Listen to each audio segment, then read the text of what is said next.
할렐루야. 자, 우리 옆에 인사합니다. 사랑합니다. 축복합니다.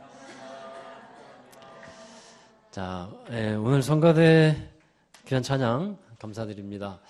성가 제목이 뭐였습니까? 내 눈을 떠서. 내 눈을 떠서. 그 다음에 여러분 어떤 말을 넣었으면 좋겠습니까, 여러분은? 내 눈을 떠서 하나님을 바라보자. 저는 이 찬양 제목 딱 보면서 내 눈을 떠서 졸지 말자. 그런 생각을 먼저 했습니다. 여러분 깨어서 하나님 말씀 경청하는 시간 되기 바랍니다. 우리 에스겔서에 보면 여러 가지 속담과 또 환상, 비유들이 나옵니다. 그 중에 오늘 에스겔 17장에 보면 독수리 비유가 있어요. 여러분 에스겔서 17장의 말씀을 이해하기 위해서는 이 독수리의 비유, 이 비유를 알고 있어야 그래야 이 말씀이 이해가 될 수 있습니다. 에스겔 17장에 보면 이 두 마리의 독수리가 먼저 나오는데 이 17장 1절 그 앞부분에 나오죠. 먼저 두 마리 독수리 중에 첫 번째 독수리가 나와서 독수리가 포도나무를 심어요. 그 포도나무가 잘 자랍니다. 그러다가 이 포도나무가 첫 번째 독수리를 배반합니다. 그래서 두 번째 독수리가 나타나는데 이 포도나무가 두 번째 독수리에게서 물을 받으려고 뿌리와 가지를 두 번째 독수리에게 뻗쳐요. 그러자 하나님이 에스겔에게 이 비유를 말씀하면서 묻습니다. 이 포도나무가 이제 두 번째 독수리에게 살겠다고 뿌리와 가지를 뻗쳤는데 그러면 이 포도나무가 능히 살 수 있겠느냐? 이렇게 물어봐요. 이 말씀은 반어법이에요. 그러니까 살 수 없다는 것을 말씀하는 겁니다. 그러면서 하시는 말씀이 이 포도나무가 독수리를 배반한 것을 보면서 이제 첫 번째 독수리가 포도나무의 뿌리를 뽑을 것이고 열매를 딸 것이고 이제 나무가 시들어 버릴 것이다. 그렇게 말씀을 하는 거예요. 자, 여러분 이게 17장 앞부분에 나오는 비유입니다. 10절까지 나오는 비유인데 이 비유를 이해하기 위해서는 또 하나 당시의 역사적인 상황을 알고 있어야 이 비유가 무엇인지를 압니다. 첫 번째 독수리는 누구냐, 뭘 말하냐면 바벨론의 느부갓네살 왕을 뜻해요. 첫 번째 독수리가. 그리고 이 포도나무는 유다의 마지막 왕이 누굽니까? 시드기야 왕을 뜻합니다. 그래서 이 바벨론이 주전 597년에 예루살렘을 쳐들어와서 여호야긴 왕과 이스라엘 백성들을 끌고서 포로로 바벨론으로 끌고 갔는데 그리고 나서 유다의 왕을 세우죠. 세운 왕이 시드기야입니다. 그게 포도나무였고 첫 번째 독수리가 포도나무를 심었다라는 뜻이에요. 그런데 이 시드기야가 바벨론을 배반을 하죠. 첫 번째 독수리를 배반하고 두 번째 독수리를 의지하게 되는데 그 두 번째 독수리는 바로 애굽을 뜻합니다. 애굽 왕을 뜻해요. 자, 에스겔서 17장 15절의 말씀, 그것에 대한 해석인데 읽어보겠습니다. 그가 사절을 애굽에 보내 말과 군대를 구함으로 바벨론 왕을 배반하였으니 형통하겠느냐? 이런 일을 행한 자가 피하겠느냐? 언약을 배반하고야 피하겠느냐? 여러분 무슨 말씀인지 아시겠죠? 그러니까 두 번째 독수리라고 하는 애굽 왕을 이스라엘이 의지를 했는데 그렇다고 해서 살 수 있겠느냐, 피할 수 있겠느냐, 형통하겠냐 하는 겁니다. 유다의 마지막 왕이었던 시드기야는 바벨론 느부갓네살 왕이 세운 왕이었는데 기회가 되면 호시탐탐 바벨론에서 독립할 것을 찾았어요. 그래서 애굽을 의지하게 됩니다. 애굽을 의지해서 독립을 해보겠다는 뜻이었어요. 그런데 상황이 이렇게 되니까 바벨론이 이스라엘을 가만히 둘 리가 없지 않습니까? 주전 586년에 바벨론이 예루살렘을 침공해서 점령하고 예루살렘은 완전히 파괴가 됩니다. 그리고 시드기야 왕을 바벨론 왕이 끌고 가죠. 바벨론으로 끌고 가서 시드기야가 비참한 최후를 맞아요. 두 눈이 뽑혀버리고요. 또 그 시드기야 아들들이 있었는데 아들들이 그 왕 앞에서 죽임을 당합니다. 정말 처참하고 비참한 최후를 맞이하게 돼요. 여러분 이스라엘이 바벨론의 포로가 되면서 이제 이 이스라엘이라는 나라는 하나님이 원래 주셨던 이 풍성함과 부요함을 다 잃어버리는 그런 처지가 되었다는 거예요. 하나님은 그들이 이 이스라엘이 그렇게 된 이유에 대해서 분명하게 오늘 말씀 통해서 알려주고 있습니다. 그것은 이스라엘이 하나님을 의지하지 않고 애굽을 의지했기 때문이라는 거예요. 그리고 두 번째로는 하나님과의 언약을 배반했기 때문에 이런 일이 발생했다. 하나님의 부요함과 풍성함을 잃어버리게 되었다는 것을 말씀하고 있습니다. 자, 여러분, 하나님은요, 이스라엘 백성들을 애굽에서 이끌어내면서 가나안 땅으로 인도해 드리고자 했습니다. 그리고 여호수아를 통해서 나중에 가나안 땅으로 이스라엘 백성들을 인도하죠. 가나안 땅의 특징을 하나님께서 무엇이라고 말씀하고 있냐면 젖과 꿀이 흐르는 땅이다라고 설명하고 있어요. 그 무슨 뜻이겠습니까? 하나님의 나라에 하나님이 주시는 것에 풍성함이 있고 풍요로움이 넘치는 곳이라 하는 겁니다. 하나님이 인도하시는 곳, 하나님께서 이루고자 하시는 하나님의 나라는 그만큼 풍성함이 있다라는 거예요. 따라서 하나님의 나라에서 살아가고 있는 하나님의 나라의 백성들은 그 하나님 나라의 풍성함을 누리게 되는 은혜가 있다라는 겁니다. 나라가 부유하면 그 나라 백성들도 부유할 수 있는 그런 누림이 있습니다. 나라가 어려워지면요, 함께 고통당하는 거죠. 자, 여러분, 요한복음 10장 10절에 보면 예수님이 이 세상에 오시고 우리에게 주신 은혜에 대해서 알려주시는 구절이 있죠. 우리 함께 읽어보도록 하겠습니다. 시작. 내가 온 것은 양으로 생명을 얻게 하고 더 풍성히 얻게 하려는 것이라. 아멘. 양으로 생명을 얻게 하되 풍성한 생명, 그 은혜를 누리게 하신다는 거예요. 여러분, 여기서 우리가 알고 가야 할 것은요, 하나님의 나라라고 하면 죽어서 가는 천국을 뜻하는 것 아니냐, 그렇게 생각하는 사람들이 있는데 그것도 틀린 것은 아니지만 하나님의 나라는 이 땅에서도 분명히 이루어지고 임하여진다라는 것을 예수님은 가르쳐주고 있습니다. 에스겔서에서 보여지고 있는 이스라엘들의 백성의 모습을 통해서 볼 것은 그들이 하나님의 나라를 빼앗기고 있다는 거예요. 하나님의 나라의 풍성함을 다 잃어버리고 있더라는 겁니다. 여러분, 이들은 풍성함은커녕 가난하고 빈약하고 너무도 어려운 고통의 시간을 지내고 있다는 거예요. 말씀드렸듯이 시드기야가 끌려가가지고 두 눈이 뽑히고 아들들이 죽는 그 현장, 비참한 현장을 경험하는, 좋은 것은 다 빼앗겨버린 그런 비참한 모습이 되었다는 겁니다.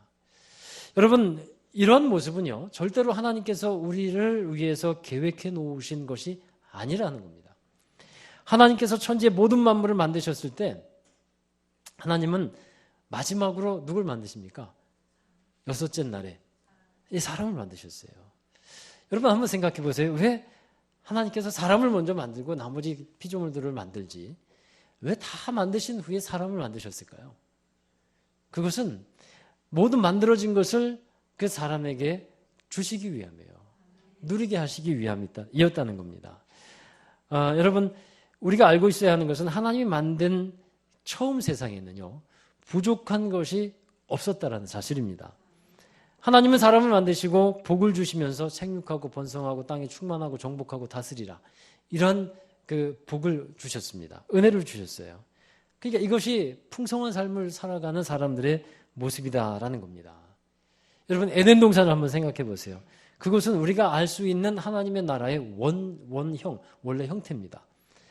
물론 죄가 들어오기 전에 상태를 말해요.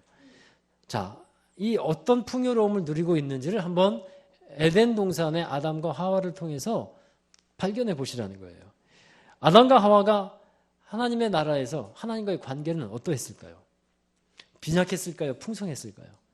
풍성했죠. 온전했습니다. 좋았을 뿐더러 아주 풍성했어요.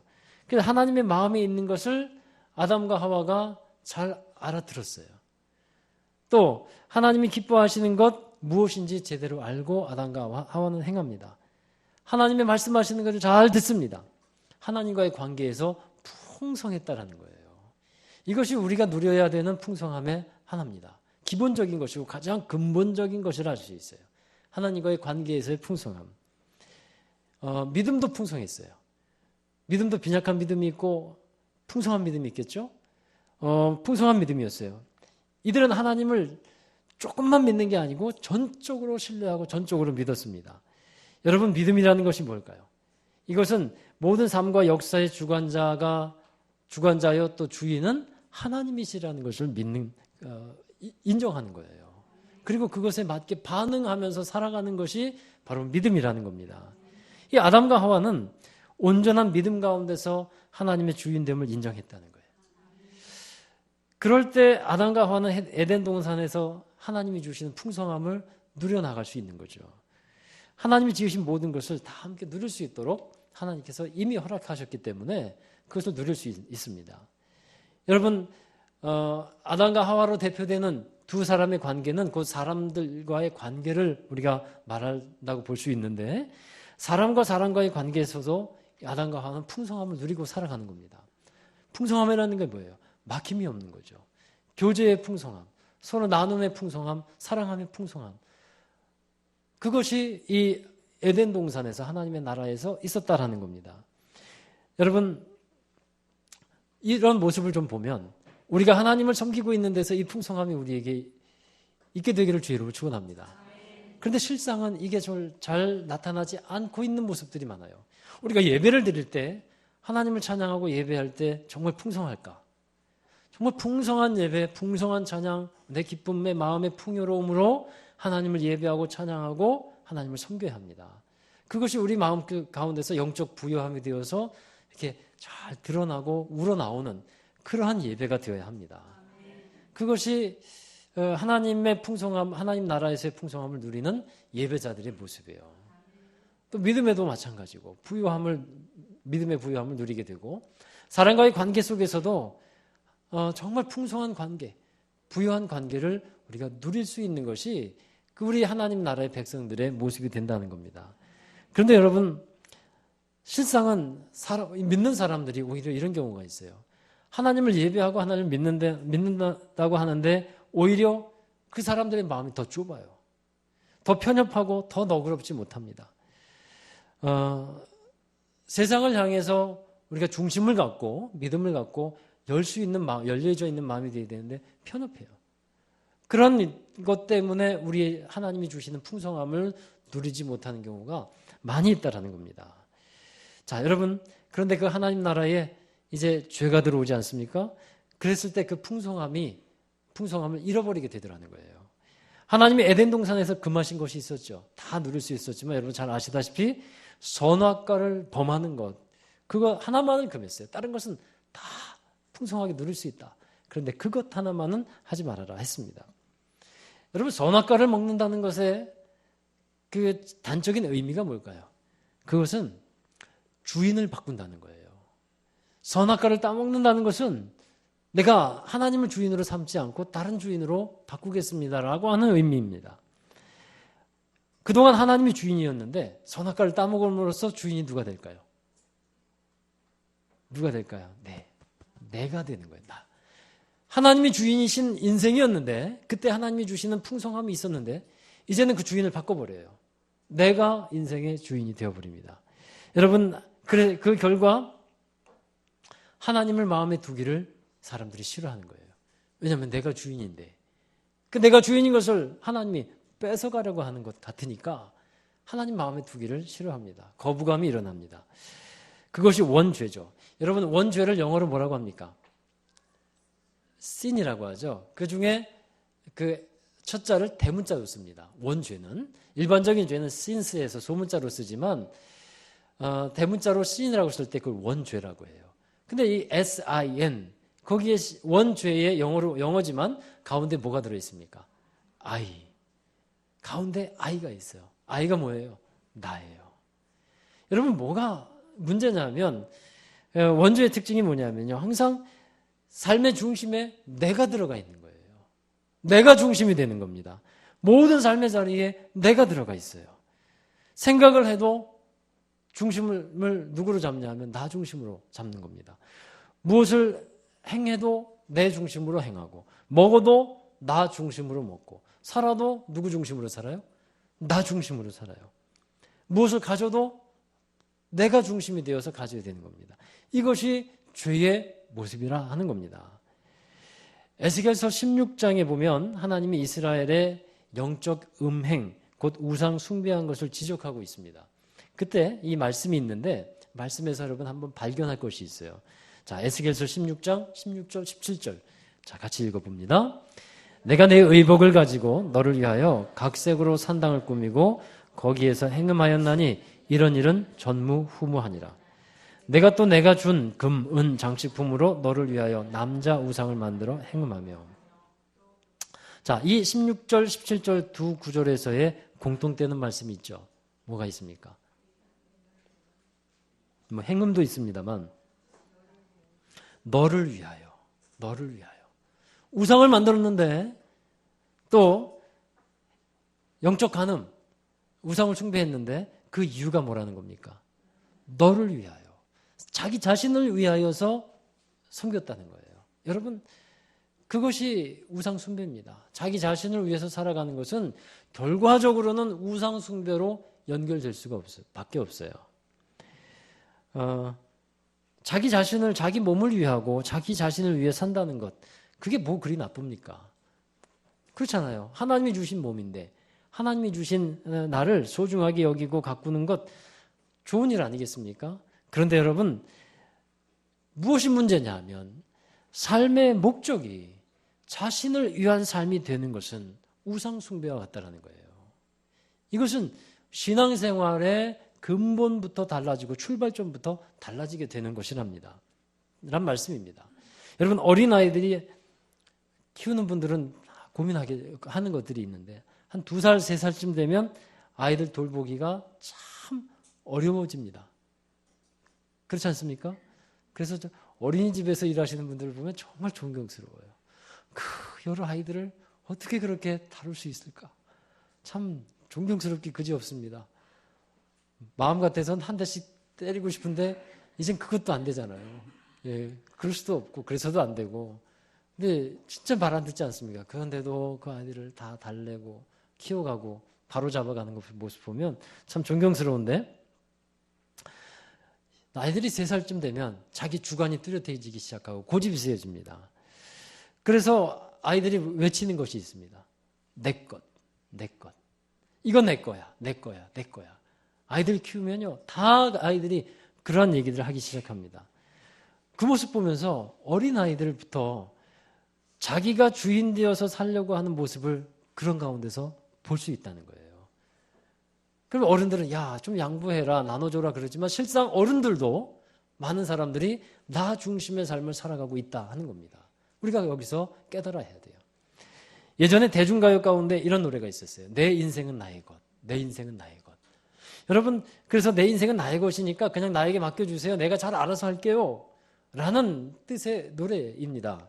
그런데 사람이 그렇게 간섭받지 않고 살고 싶은 것을 노래로 만들었는데 그것이 하나님을 떠난 사람들의 모습이라는 것 아세요? 내 인생은 나의 것입니다. 간섭하지 마세요. 이것이 하나님을 떠난 자기 중심의 삶을 살아가는 사람들의 레퍼토리예요. 내 것인데 왜 간섭하세요? 내 것인데 내 생각인데 내 일인데 왜 거기에 다른 주장을 하세요? 이렇게 얘기하는 것입니다. 여러분, 이런 자기 중심의 삶은 하나님의 나라를 파괴시킵니다. 하나님의 나라는 어떤 나라입니까? 하나님의 다스리심과 통치함이 있는 거예요. 그것이 곧인 줄로 믿습니다. 하나님이 주인 되어서 사는 것이 하나님의 나라입니다. 할렐루야. 예수님께서 하신 말씀 중에 이런 말씀 있죠. 천국이 여기 있다, 저기 있다 하지 말라. 천국은 너희 마음 가운데 있다 라고 말씀하고 있어요. 여러분, 하나님의 나라가 너희 마음 가운데 있다는 것은요, 어떤 모습이겠습니까? 하나님의 주인 되고 하나님께서 왕이 되셔서 다스리시는 것을 마음에서부터 인정하고 그것이 실제가 되어서 살아가고 있다는 거예요. 그때 그 사람의 마음에 하나님의 나라가 임하여진다는 사실입니다. 마음에 좌정하셔서, 하나님께서 좌정하셔서 그 마음을 주관하고 계시고 다스리게 되는 거예요. 그때 우리가 알 것은요, 하나님의 나라의 풍성함을 그때 누릴 수 있다는 겁니다.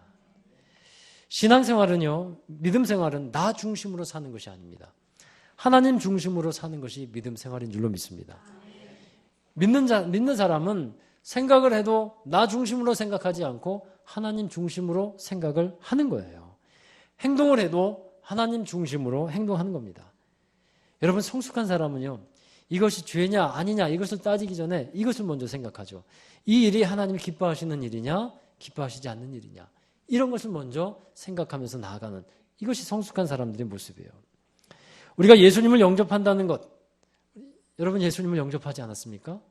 할렐루야.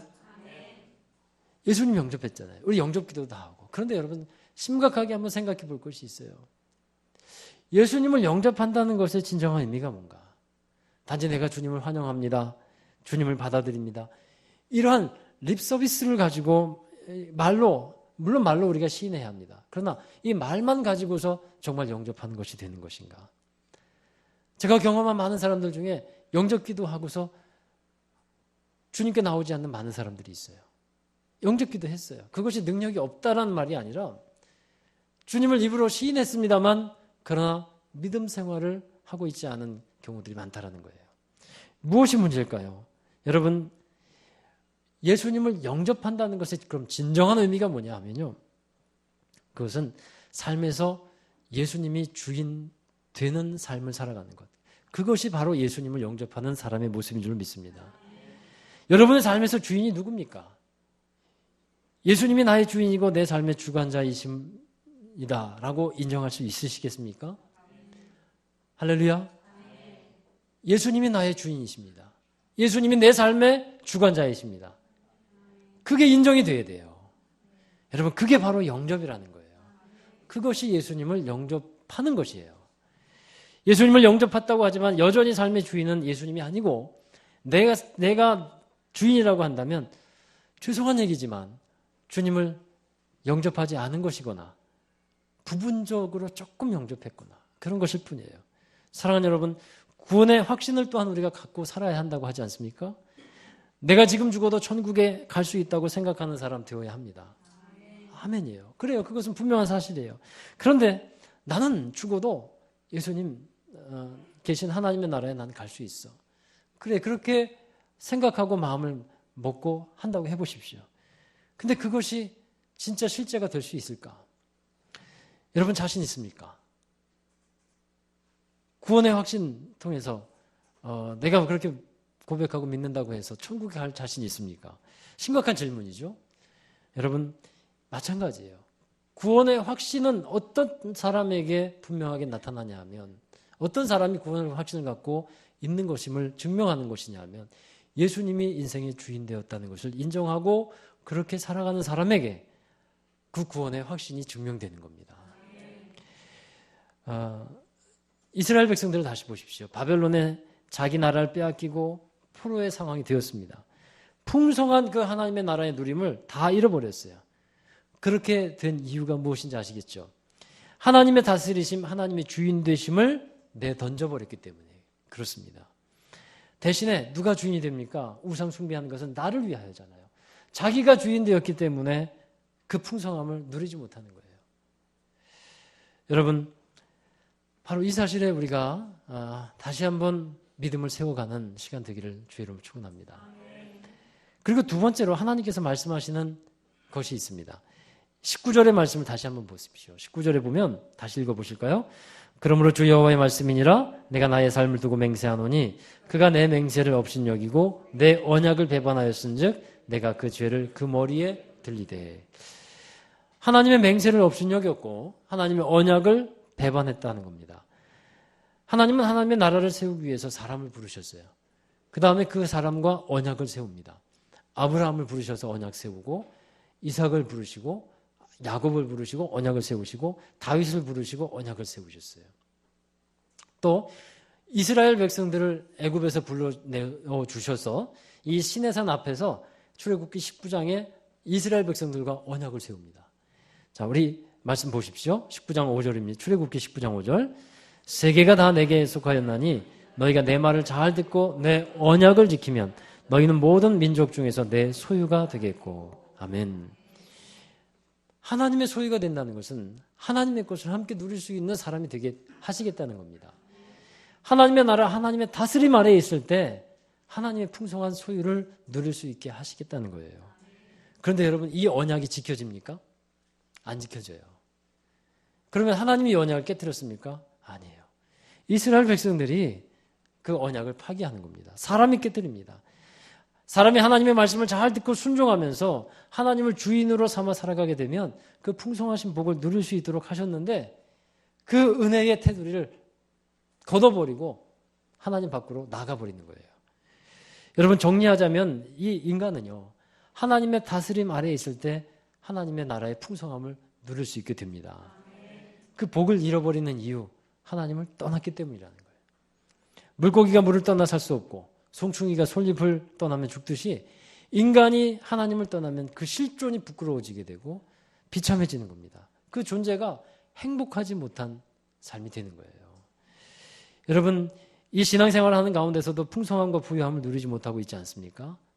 심지어 예배는 참석하고 예배는 열심히 드리는데 하나님이 주시는 기쁨과 평강과 그 마음의 이런 은혜들이 우리의 삶에 누려지지 못하고 있다면, 예배를 드리는데 삶에 힘들 때 많죠, 여러분.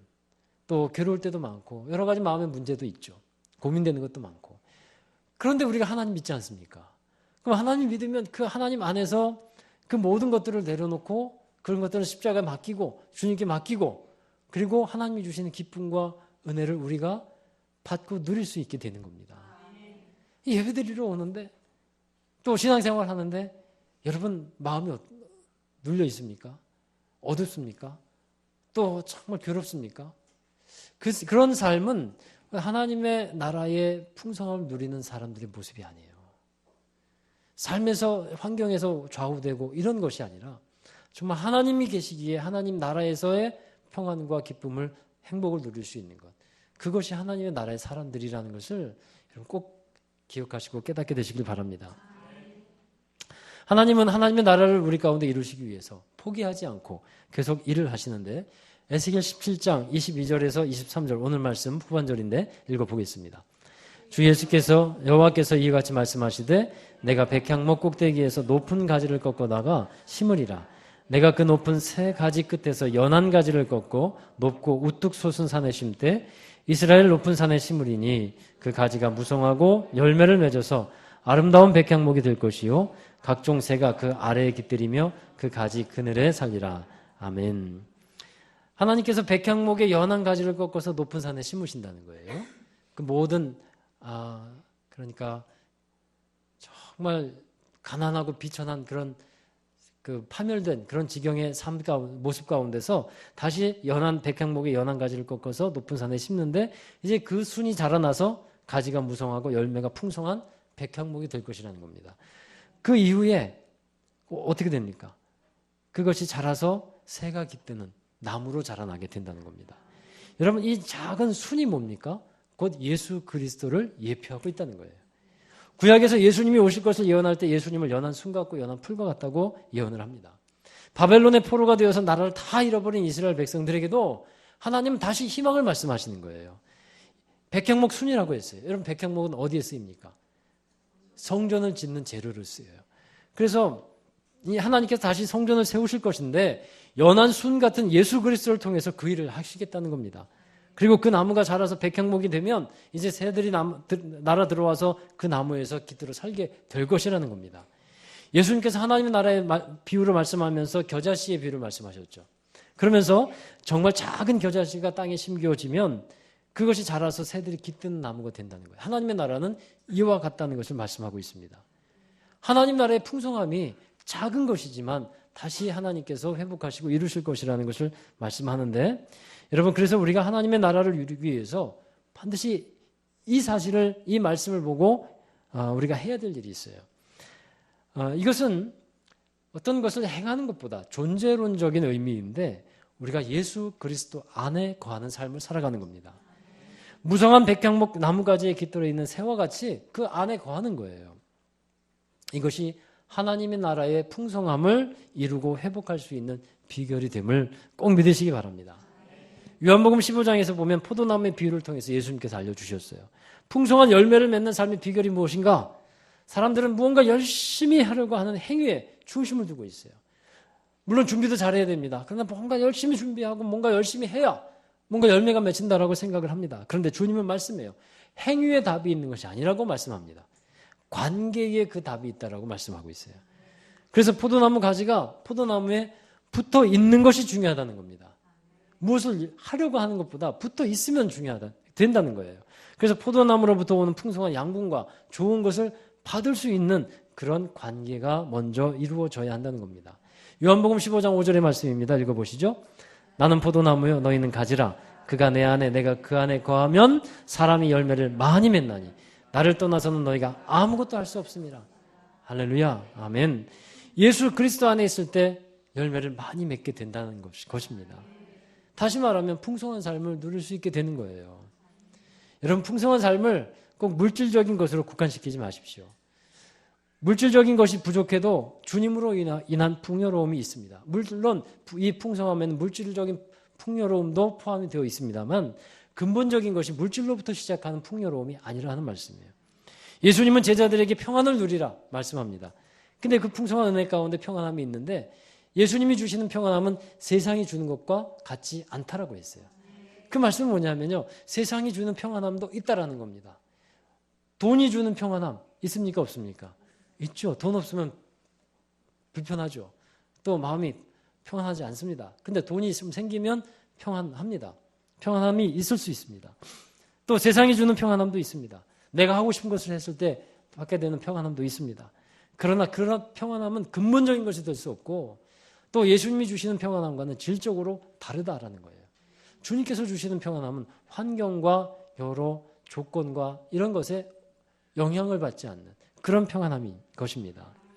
여러분, 우리가 하나님의 자녀로서 하나님의 소유가 되고 하나님이 기뻐하시는 그런 자녀로서의 삶을 살아가게 될 수 있게 하셨습니다. 우리가 예수 그리스도를 영접하고 하나님의 자녀가 되어 살아가는 이 은혜를 누리게 된다면 하나님의 나라의 풍성함을 아울러서 우리가 누릴 수 있게 됨을 믿습니다. 이제 우리에게 남겨진 몫이 있어요. 하나님은 그 풍성함을 우리에게 주시는데 남겨진 몫은 뭐냐 하면 이스라엘 백성들이 언약을 파기하고 하나님을 떠났듯이 그렇게 사는 것이 아니라 이제 우리는 예수 그리스도를 주인 삼아서 하나님 안에서 살아가는 것입니다. 이것이 평안한 삶, 풍성한 삶을 누리는 비결이 된다는 거예요. 여러분, 오늘 말씀을 통해서 꼭 기억하십시오. 하나님 나라의 풍성함은 예수님께서 주인이 되셔서 다스릴 때 주어진다는 사실입니다. 그래서 그 사실을 기억하고 그 사실을 인정하고 한 번 더 고백하고 그 삶이 그냥 립 서비스가 아니라 우리의 삶에서 정말 실제가 되어서 나타나는 그런 삶이 되기를 바랍니다. 어떤 생활하는 모든 다양한 면에 있어서 정말 주님께서 주인 되시고 주님께서 인도하시는 그런 삶을 살겠다고 고백하며 내 생각, 내 판단이 앞서지 않고 내 중심의 삶이 아니라 주님 중심의 삶을 살아가는 저와 여러분 되기를 주의 이름으로 축원합니다. 기도하겠습니다. 하나님 감사합니다. 우리의 삶에 하나님의 나라의 부유함과 풍성함을 주신 주님을 찬양합니다. 하나님 우리에게 좋은 아버지가 되셔서 우리 자녀에게 좋은 것을 아낌없이 주시듯이 그 하나님의 나라의 부유함과 풍성함을 우리에게 주시는데 우리는 그것을 마다하고 하나님 밖에 떠나 있고 하나님 떠나서 살아가는 그런 많은 사람들과 같이 않게 되게 하여 주옵소서. 많은 사람들이 간섭받기 싫어하고 하나님 밖에서 살아가며 자신의 인생을 자기 중심으로 살아갑니다. 그러나 그 끝은 우상 숭배고 그 끝은 파멸임을 기억하게 하여 주시옵시고 저희들은 주님 안에서 하나님의 나라의 복을 누리며 살아갈 수 있도록 인도해 주옵소서. 우리의 삶의 중심에 하나님이 있기를 원합니다. 우리 생각하는 것도 우리 먹는 것도 우리가 살아가는 것도 우리가 일하는 것도 우리가 돈을 쓰는 것도 하나님 중심으로 살아갈 수 있도록 인도해 주옵소서. 예수님의 이름으로 감사하며 기도하옵나이다. 아멘. 우리 다 함께 자리에서 일어나셔서 찬양하겠습니다. 주님 안에 있는 나에게 딴 근심이 있으랴. 주님 안에 있을 때 주님이 주시는 부요함을 누릴 수 있습니다. 주 안에 있는 나에게 딴 근심이 있으랴. 십자가 밑에 나아가 내 짐을 풀었네. 그 두려움이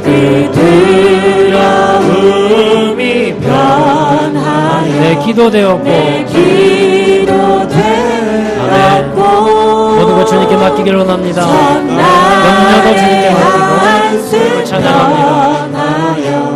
내 노를 되어 우리 안에 주님이 주시는 평안이 가득하길 원합니다. 주님을